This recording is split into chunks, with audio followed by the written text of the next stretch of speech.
everyone, thanks for tuning in today. I'm Nicole Forbes with Dennis's 70s, and today we are learning about seed starting. We're going to focus on indoor seed starting, but it's difficult to talk about what you can grow indoors without talking about what is better direct sown or sown outdoors. So today's topic has a lot of interest, and there are a lot of you signed up today to participate, and that is thrilling for us. We will do our best to answer all of your questions, most likely offline, just due to the potential amount of questions, and information such as the kind of handout or blog content is attached to this video as well. We are under Oregon mask mandate, and there are people in the room with me, so please, again, respect the fact that we are being safe and responsible with our health. Today's class is a really exciting thing for a lot of people that are just starting the kind of journey of growing things from seed, and I can't think of a better time to undertake something such as this. Not only are we spending more time indoors and at home, but we have opportunities to really kind of seek out the sense of wonder that really comes with growing something from seed, and even the ability, of course, to use it as a science experiment, a learning example, a family activity, a rainy day spot of joy in your life. And this is one of those things that is really a long-term love affair of growing seeds. So welcome to something that's going to reward you, hopefully, for the rest of your life. Growing seed and why we would grow seed is maybe obvious for a lot of people, but a few of the things that I find really special about growing things from seed is that seeds are portable, seeds are shareable, seeds are miracles in a tiny little packet. Many seeds can be collected from one's own garden and put in an envelope and sent across the country or even sent across the world. We can seek out a wider variety of flavors than we can ever find available through our produce section at the grocery stores, through the farmers markets, and often even through the offerings of vegetable starts that are pre-started and ready for transplant at garden centers. So the world is your menu when you begin to grow things from seed, and that is including flowers as well. So I, focus on food. Can't blame me for focusing on food, but flowers and the ability to grow things from seed to add color and feed pollinators and attract butterflies is also a great reason to grow things from seed. So today I want to not only, shake out a bunch of seed packets and talk about actual seeds themselves, but there are a few, I think, important supplies that really do make a difference. You will see a lot of information on the internet and, from various groups talking about all of the ways that you can make things from home, create from nothing, growing in eggshells and all of those things. Go ahead and try all of those fun projects. Really, in the end, you're most likely going to find yourself seeking out some more readily usable supplies. And I highly recommend investing in something such as a tray that has no holes in the bottom. So the tray that we use, is a good example, is really similar to the kinds of trays that maybe you buy big pansies or flowers in at the garden centers, but there are no drain holes in this, which allows us to put all kinds of tiny plants in here, water it, and then monitor the amount of water that's in there without dripping all over often it's the dining room table or somewhere where your seedlings are started. So a base tray or bottom tray, and honestly, having a couple of these is a great investment. And then what you're going to do is fill that base tray with one type or another of cell pack type containers. So this example is a refill package that would sit into our base tray. So there's 4 of these that go 1, 2, 3, 4, fill this nice packet, giving us 72 individual little growing spaces to sow seeds into.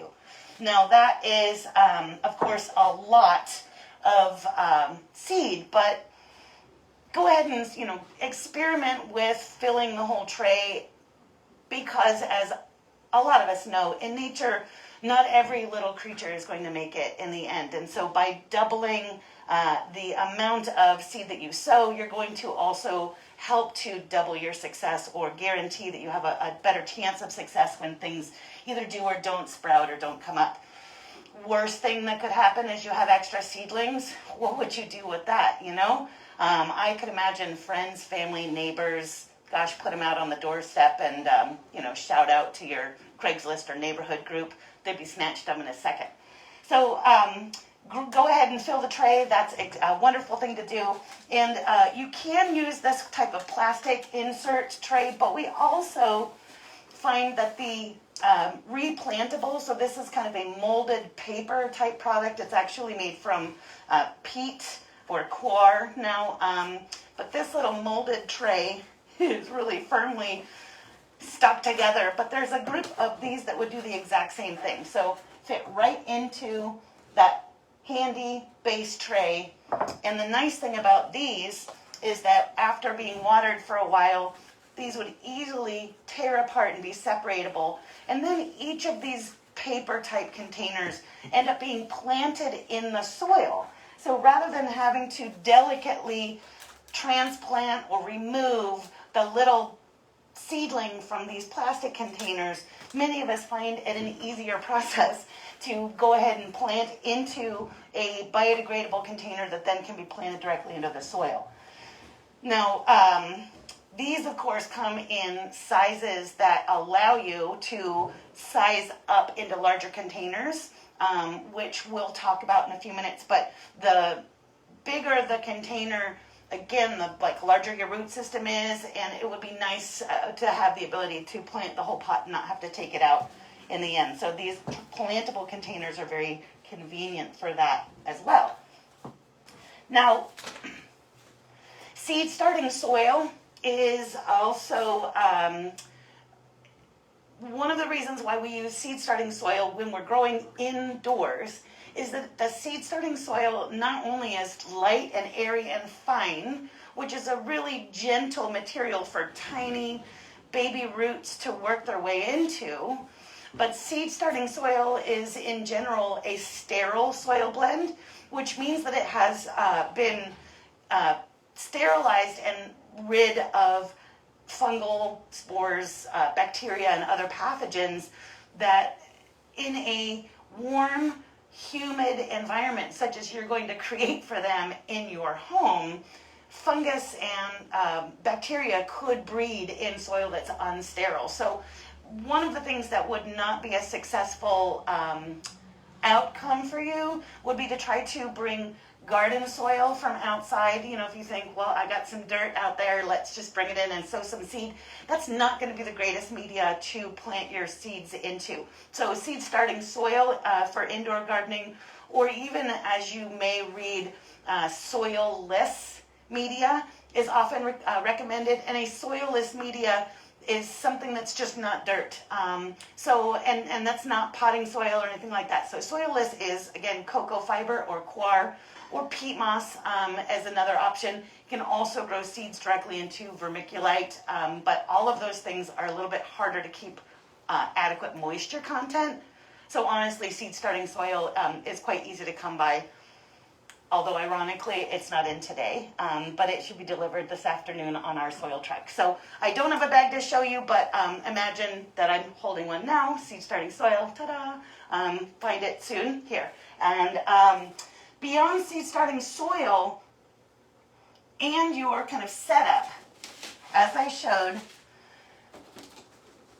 on top of the base tray and your 72 cells, to keep humidity and moisture content at a consistent level while your seeds are germinating, this is what's referred to as a humidity dome. So a humidity dome fits beautifully over top of and makes a pretty secure fit over the base tray or drip tray, and it fits assorted, trays. They're all kind of a standard size. But what this humidity dome does is it keeps moisture content, consistent, and prevents those tiny little cells from drying out so quickly when they're in our nice warm homes. And, you know, even though maybe our lives have slowed considerably due to COVID and other adjustments, we still have a lot of other things going on. So to be able to monitor this tiny little seedling, to make sure that this little cell does not dry out while the seed is germinating, give yourself a hand by doing something like using a humidity dome. Now, two optional tools that I don't feel are absolutely critical but can up your game substantially. One would be a heat mat. So a heat mat, and you often see these, this is like a heating pad that can get wet, and it is again conveniently the exact size that fits underneath one of these base trays. This heat mat has a plug that just it's on or off, so you just plug it in and it runs, and unplug it and it comes off. And the heat mat really only gets up to about 50 degrees or so. So it's got some great information on here, including some germination tips, some times to germinate according to various crops that you might be growing. Now, I find that if I'm in the house growing my seedlings on the dining room table, or often I like to grow my seeds on top of the refrigerator, all of those environments are already warm enough that I don't feel that I need to substantially increase bottom heat for the seedlings. They just have kind of a nice warm environment. The seedling heat mat, however, is a game changer if you want to start your seeds in an unheated basement, down in the garage, or excuse me, down in the basement in an unheated garage, in a garden shed, or even, you know, like sunrooms in areas that are not as warm as your home. The top air is not as important to get those seeds to sprout as it is to be warm in the bottom and have that soil warm. And if you think about it, it's kind of the same as when we're waiting for the soil temperature outside to warm up so that we can put our plants outside. So even though the, you know, air temperature warms up faster, air temperature is not as critical to our plants' success as soil temperature is. So again, that's where that heat mat really comes in to play, in my opinion. What I do, again, not critical, but man, what a difference it makes, is to use a plant light. So a grow light for your seedlings. I love mine, and it not only does it just give me a nice kind of ambient light in my kitchen where I, you know, again, have my seedlings up on the refrigerator.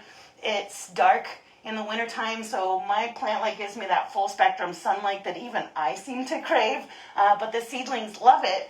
And I did not build the entire system today, but I just took the hood out of the box. We have these fantastic, is it right side up? Yeah. We have this fantastic system that includes, kind of show up close, it includes a stand that I did not build, but you can see the stand that holds this wonderful ballast or light. You can see its little tube or bulb in there, but this has even a timer on it.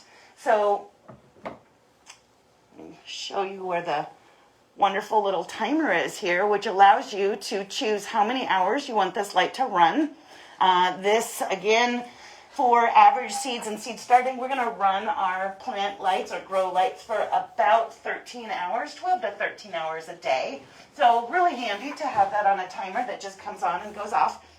That little stand I showed you gives us the ability to lower the light so that as the seedlings are young, the light is quite close to the growing space and gives our seedlings maximum coverage and maximum light. These are cool lights now, so we don't have to worry quite as much about how close they are to the seedlings that they would burn them. So they can be almost touching our little seedlings. As the plants grow, the stand allows us to raise this light up to give it more space between the top of the plants and the light, while all the same time the space that the light shines on is just about perfect for your seedling trays. So I use my grow lights in, honestly now I have I think 3 setups like this. I have some that hang under shelves, and when I'm not growing seeds, they keep all my indoor plants happy. Or if I make cuttings of plants, I'm going to give them a little treat and put them under a grow light. So as more and more of us even start to think about indoor gardening, grow lights can be an incredible game changer in your success level. And stay tuned for a February class that we'll be talking all about grow lights and showcasing some of the exciting new products that we're carrying. I'm going to give you a sneak peek right now, because if you're not going to put this type of light and stand in your home due to maybe space constraints or decor, you can use a grow light in your own kind of desk lamp, or ideally you want a lamp that you can adjust and point downwards. So we've just brought in a great grow light that's the Miracle LED. This is a wide angle full spectrum grow light that would be great for seedlings as well. And then you don't need to invest in a whole special apparatus for those seedlings. The space that this is going to cover is going to be possibly a little bit smaller as a direct light than what we can achieve from this larger seedling light. But again, just consider the space that you have. You may not even want to be growing 72 seedlings on your windowsill. So I totally understand, and we want everybody, with whatever space you have, to learn how to grow some seeds. At least give it a try. Now, most of us, I guess I'll also include in essential supplies, most of us have or can get ourselves our hands on a calendar. Calendar planning may not be your thing, but this is the time of year right now when we're going to learn about planning and preparation and begin kind of thinking about what we want to grow and collecting seeds. I don't mean, out literally collecting seed, but shopping for and purchasing the seed that you want to grow this year, so that when it is time to start them, you're ready with your supplies. Now, on the planning side, there are some basic groups of plants that have that have a basic requirement or a similar set of requirements as to how early they get planted indoors. And the date that is generally discussed as the target date to get them outdoors is our average last frost date. Now, you may be in a different area. Thanks to the internet, you could be anywhere. And so you need to check with your local authorities or, Master Gardeners Associations, any of those types of things, to find your area's average last frost date. Here in the Portland metro area, give or take, let's say 10 days, average last frost date is April 15th. So with April 15th as that target day of when it's safe to put frost tender plants outdoors, we can work backwards counting the weeks in the calendar to determine how soon we plant those things indoors to put them out at that point. Now, with April 15th as like the first safe day, and as I said, average, so give or take on either side, you might wait until maybe the end of April and choose that would be your target date. As I also mentioned, air temperature in the spring warms up a lot more faster than the soil temperature does. So gauging by nighttime temperatures or air temperature is a different scenario than gauging by soil temperature. We have and heavily rely on another fabulous tool for indoor or outdoor gardening. This is a little bit, it's a great tool for seed starting, but it's also an excellent tool for just gardening outside. This is a soil thermometer. Looks like I'm getting a little feedback here. So a soil thermometer has temperature ranges. And again, I'm kind of close up here and you can read just a little on various crops and the temperature range in which they will germinate, their ideal germination, and then the last column is temperatures in which you would put transplanted plants out, not just starting seeds in the soil.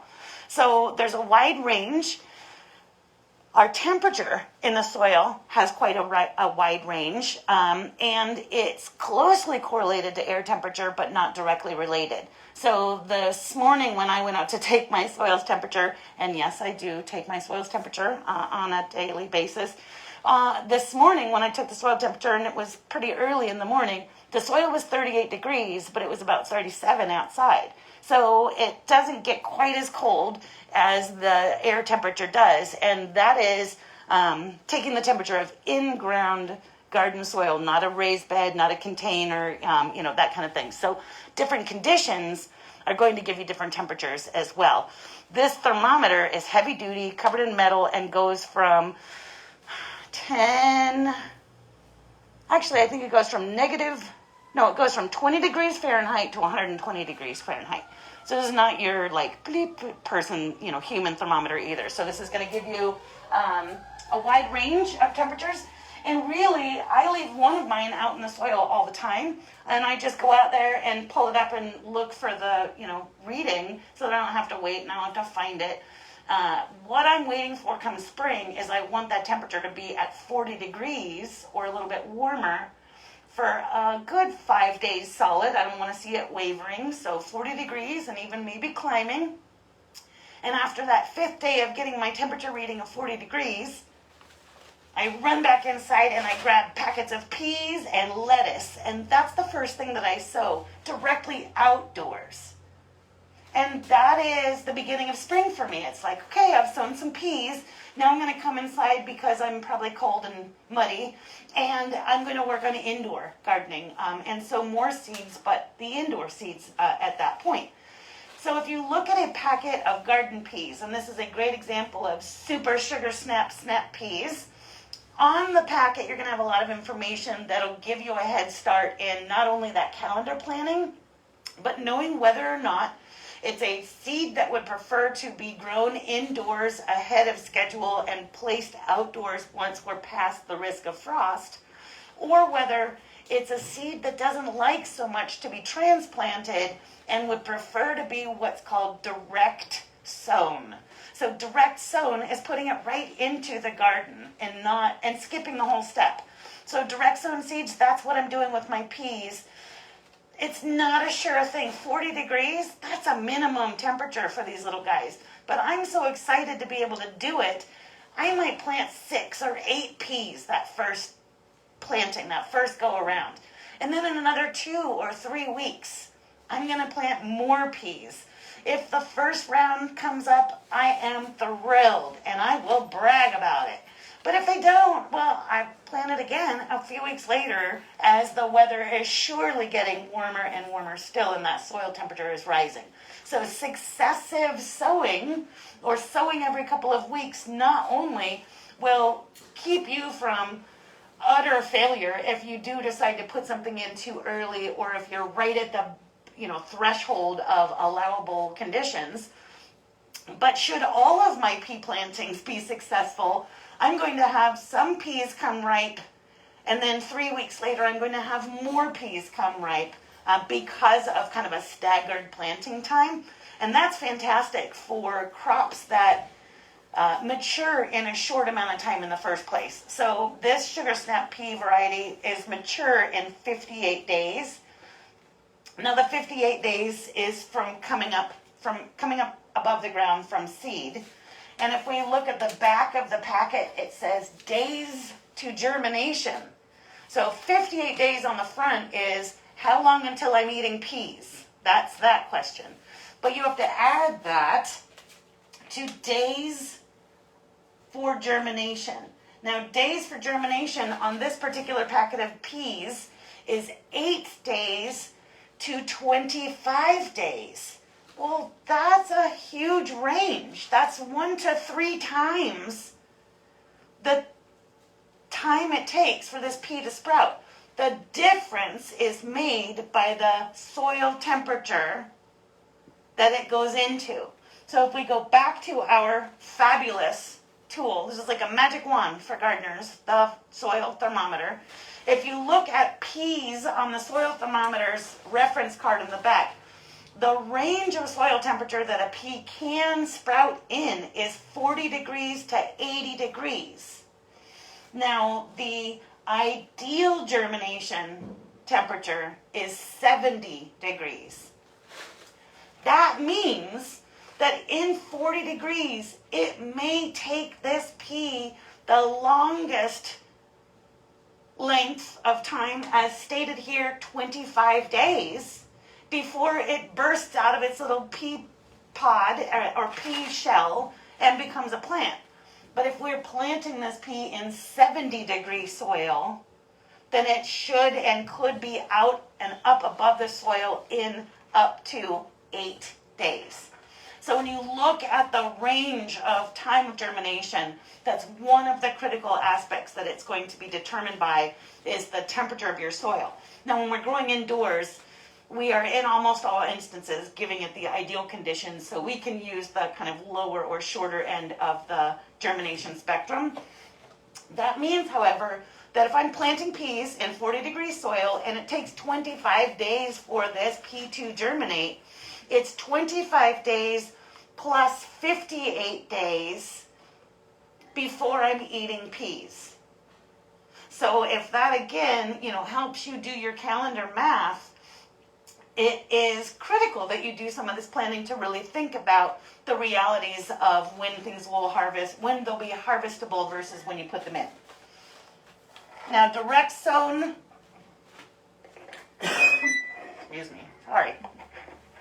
Direct sown versus sowing indoors, again, can be easily determined on the packets. They will almost always tell you on the seed packet, sow indoors or sow outside, and one of them may say not recommended. Several other kind of popular crops that should be direct sown, in addition to peas, in most cases are root crops. So carrots, radishes, beets, parsnips, turnips. Root crops are happier to be direct sown. And then also things like beans, bush beans, they prefer to be direct sown, and they will tell you so on the packet when it says sowing indoors, not recommended.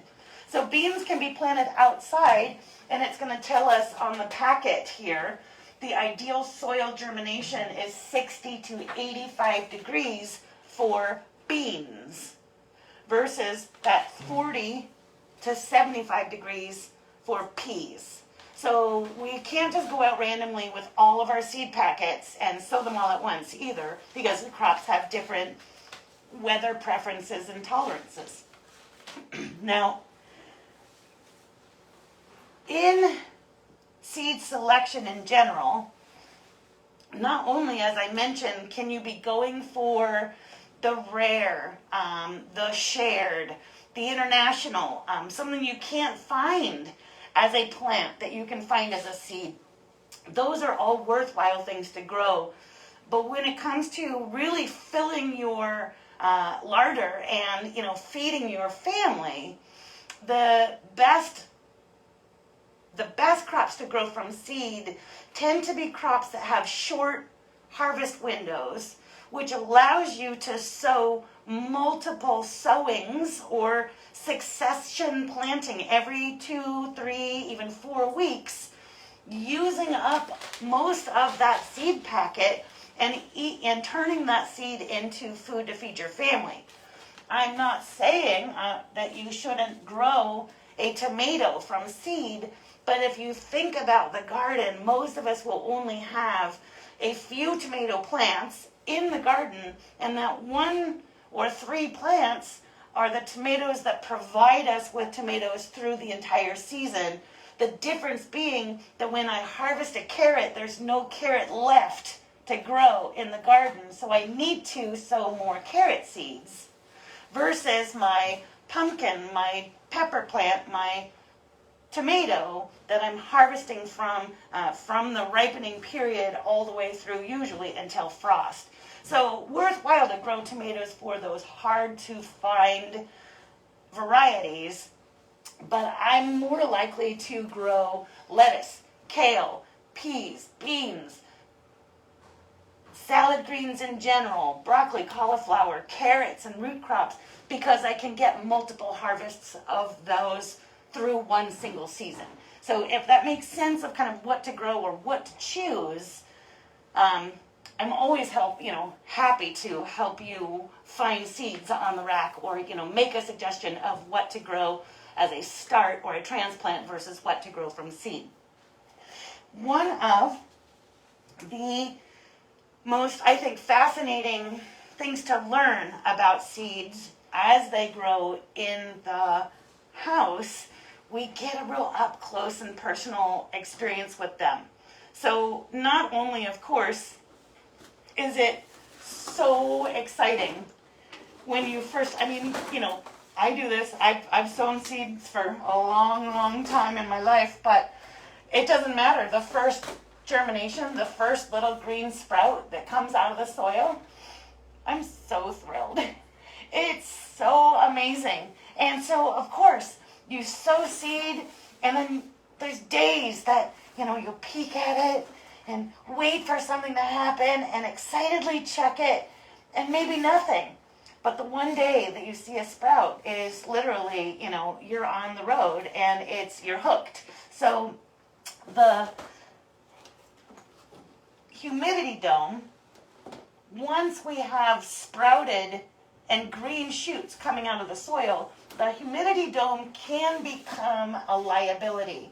We don't want to keep our seedlings so moist that they then come down with fungal problems within that dome. So it's important to begin either venting the dome. One of the things that I do is, it's very technical. I use a pencil stuck into the soil on one side. Oops. And with soil, it'll just lift one edge of the dome to allow ventilation. Or you can simply remove the humidity dome altogether once your seedlings have sprouted. It's then a little bit more critical that you moderate the moisture content and kind of pay a little bit more attention to it, since it may dry out a little bit faster. When you see a lot of water and condensation on the inside of that plastic dome, and you have seedlings up, that's an indication that it's a good idea to give it some ventilation so that it doesn't get too wet in there. So that's a good thing to monitor. When your seedlings come out of the soil, the germination, process, that's what that word means, going from a seed to a plant. The seed didn't really need much from you. As we talked about, it likes moisture and it likes some warmth in most cases. But the seed usually doesn't need light, and the seed doesn't need nutrition until it's born, until it germinates. It's got everything it needs nutrition-wise inside the seed itself for it to kind of complete the journey of birth, to sprout. Once it has come out above the soil, now it begins to need nutrition and the requirement that the grow light is there, or that it is in an amply lit or brightly lit space. I use either a eastern facing window or a south facing windowsill if you don't have a grow light. But if a window is where you're growing everything, the seedlings will all bend towards the window. Even in a single day, they will grow like this. So what you're going to need to do is, on a daily basis, take the tray in your windowsill and flip it around for tomorrow, so that the seedlings can all go back the other direction, and they're gonna have some calisthenics to do. But that's important. Otherwise, they will grow more permanently bent, and that's not going to work out in the long run. When the seed comes when it germinates, when it comes above soil and you have green, most vegetables, flowering plants, what we'll call broadleaf plants, come out of the seed with what's called a cotyledon leaf. I'm just going to call it a proto-leaf. It's like when you look at babies in the nursery, and babies all just kind of have this collective baby look, big eyes, bald head, whatever, the generic baby look. That's the same with our generic proto-leaf that comes out of a seed. That first leaf often doesn't look anything like what the mature plant is going to look like. And if you're unexpected of that first leaf, you're going to look and say, I thought I planted squash, but this looks nothing like a squash leaf. The second set of leaves that come out will resemble the squash leaf that you might have been expecting. That proto-leaf or first leaf, after it has done its job, it kind of comes out of the seed, it's green, it's nothing fancy, but it like kickstarts the photosynthesis process. Once photosynthesis is beginning, then the plant can become a little more sophisticated and develop a leaf that has more of the characteristics of the true plant. Tomato, pepper, parsley, whatever it is. The first leaf is meant to turn yellow, wither, and fall off. And I can't tell you how important it is that you remember that, because you worked so hard, you Instagrammed and celebrated that first leaf so much, and it's going to wither and fade away. And it is critical that you realize that that is part of the process and nothing that you've done or could have done to prevent that. The miracle, again, of the seed's design in nature is that proto-leaf, the first to emerge, the least fancy, eventually falls off because it can't even, it doesn't get enough light even. It's at the base of the plant. So as it grows, that first leaf gets shaded. It's not as developed as the mature foliage. And so those proto-leaves fall to the ground, and in nature they actually will break down and act as the first little packet of nutrition or fertilizer for those plants. So it may be minor, it's a tiny little leaf, but it was that plant's ability to recycle itself as well.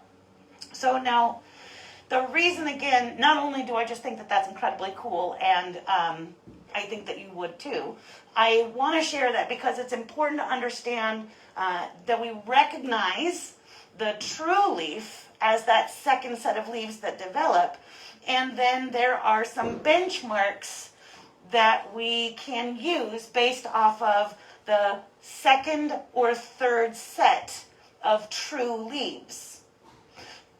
So you will again see things in the handout talking about true leaves and recognizing true leaves versus cotyledon leaves, but the general consensus is that we can grow into these tiny cell packs until most plants have developed their second or their third set of true leaves.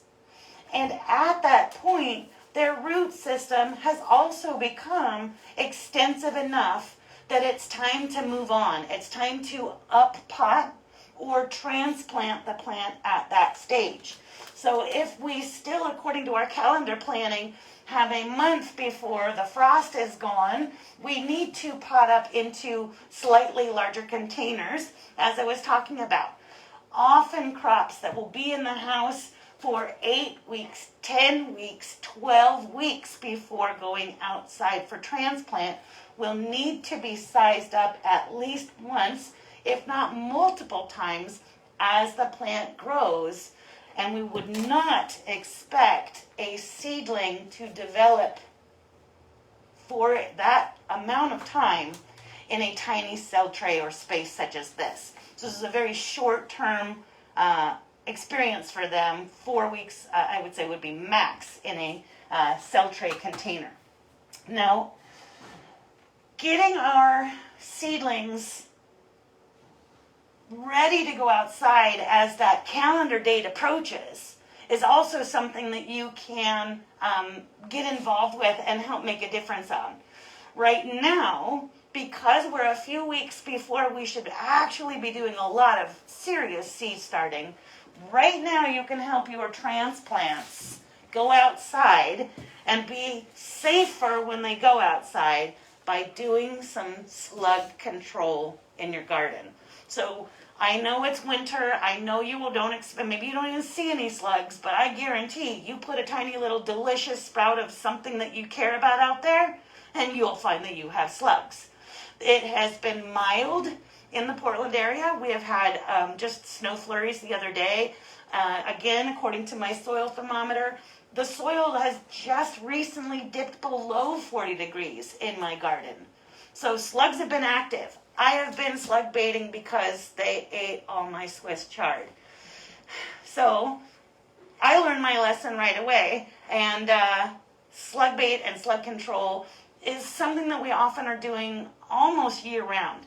I put slug control out in my garden about every 3 weeks during the cool and moist seasons. So that's literally spring and fall. And I'm not slug baiting maybe in the coldest period of winter and in the driest, hottest period of summer. That's when there's not many slugs happening. So, and most of my plants are big enough at that point too. So a little advanced planting right now, Sluggo or Slug Magic. These are non-toxic, fine for organic gardening, pet and wildlife safe products. They're like pelletized. Here you can listen. Yep, so they're kind of like hold up to water, easy to scatter, and slugs like it. So, why wouldn't you use it? You can either just scatter it through the garden. If you have raised beds, slugs like to hang out right between the soil and the side of the raised bed. They're in there. They're in a little sneaky clubhouse down there. And that's where I would sprinkle my slug bait, is in that little clubhouse. Give them takeout, and you'll never see them again. So another wonderful thing about these slug products, in addition to the fact that they won't hurt your dog like many other popular slug products on the market, is the slugs will, we all love slugs. Every creature in nature has its place, and, yes, there's all of that, and I will acknowledge that. But when they're after my kale, forget it. All bets are off. I've worked too hard to grow it. They can eat weeds, and there's plenty of those. So the slugs go away and die, and I don't even have to kind of pick up slug bodies and slug jerky. So if you've done slug baits of all the ones that have been out there on the market, there's a lot of pros to this one and cons of the other varieties. So again, slugs. From that, back to transplanting and prepping our plants for going outside. Really think about seed starting. There are like all of these different stages. We're in planting and preparation stage right now. Then we go to planting and pre-germination. Hood on, heat on, all of that. That's second stage. Birth, germination, stage 3. Hood off, more monitoring, raising the light as they go taller and taller. That's also at stage 3 when we have actual plants. That's when we need to provide them with some nutrition. So we do a diluted all-purpose fertilizer. Could either be added to a watering can or a spray bottle. Everybody gets a little misting of nutrition. All of these are important for that early season growth. Then we go into the hardening off stage, which is pre-transplanting. So then you're going to put them out in the world. You've worked really hard on these guys, but if you do it right, they're sturdy, they're healthy, and now they can go to the world and handle themselves and later turn around and feed you. So or give your eyes something beautiful to look at. The hardening off process is a little bit of tough love and a little bit of a watchful eye. And so it begins in the house. Before plants ever go outside, we can either introduce some air movement to our seedling tray by placing a small desk fan or just a little fan on the seedling. Just let the fan blow. It could be on like oscillating and blow, or just on a regular straight aim at your seedlings. Not only will the fan help to stimulate wind, but fans will help to reduce fungal problems if that's something that you have experienced in the past, dampening off or some of the bacterial or fungal growth that can occur in extra humid or moist soil conditions. So fans can help with health, but what a fan is really doing is it's simulating wind. And we need these plants to realize that life in the house is a lot different from what's going to be faced, what they'll be faced with when they go outside. They will have wind, slugs, as I mentioned, hailstorms possibly in early spring, rainfall, sun, all of these elements that we've been kind of carefully controlling in their early stage. Simulating wind is that first step to get your seedling tough and sturdy. The movement from a fan could be duplicated by just running your hand over top of the seedling tray, just delicately brushing the seedlings so that you get them to kind of sway back and forth. I call this tickling, which is a wonderful activity for children, but, everyone loves tickling, I think.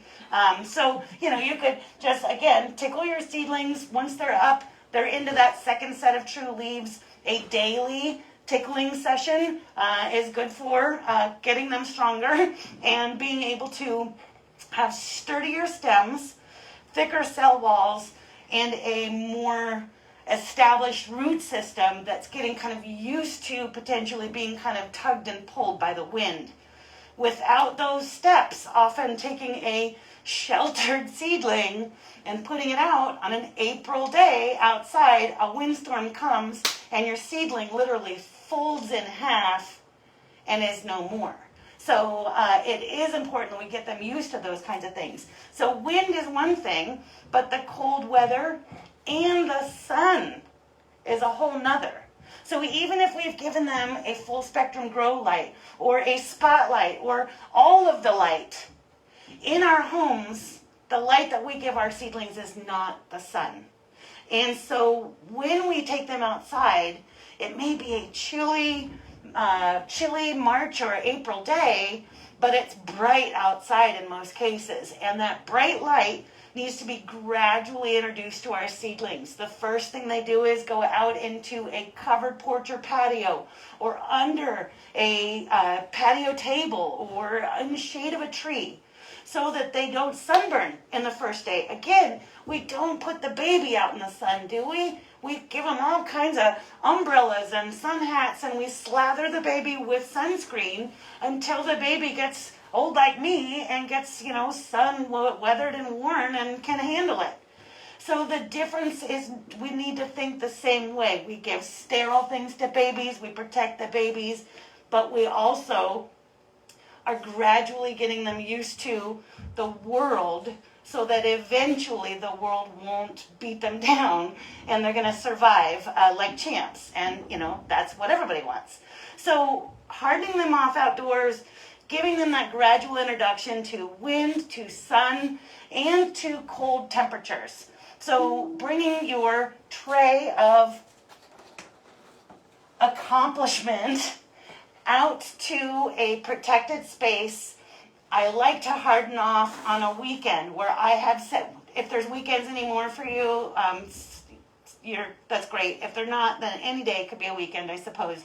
But over a 3-day period at least, where we can be home and have the ability to put the tray out in that protected space the first day. I'm going to do it from maybe 11 o'clock in the morning until 2 or so in the afternoon, maybe 3, in the middle of the day when temperatures are the mildest. And in day 2, I will extend the duration outside on either end, putting them out earlier in the morning and leaving them out until close to dusk. By day 3, if it's hailing, I'm going to go backwards. But if the weather conditions are good, I'm going to continue with that, leaving them outside in that slightly protected space. Covered porch or patio is great. And leave them out all night long. Now, if you're in extreme conditions, if you have lots of wind, if you're trying to harden your seedlings off, and the weather is just a bit dicey, one of my favorite hacks or cheats, whatever you want to call them these days, is I take, all of us have, like, with the best intentions, probably gotten those clear Rubbermaid totes to organize our lives, and maybe you've got a stack of them now that you haven't done anything with, and so they're sitting there. They are great little mini greenhouses for hardening your plants off outside. Clear Rubbermaid tote, conveniently about the same size as this flat is. you can keep the top off of the tote, but set this down inside of that nice high-sided container and have it outside. The air from the top is going to introduce the colder temperatures to the plant material, but those nice walls of the clear tote are going to keep the wind from just beating your plants to all hell if it's been kind of a crazy week and you are trying to get them outside. So there are, of course, outdoor greenhouses, unheated low hoops and tunnels, covered with frost cloth, running out every night, and giving them extra protection. But I do find that those totes are just a really easy way to, get that transition accomplished without too much effort.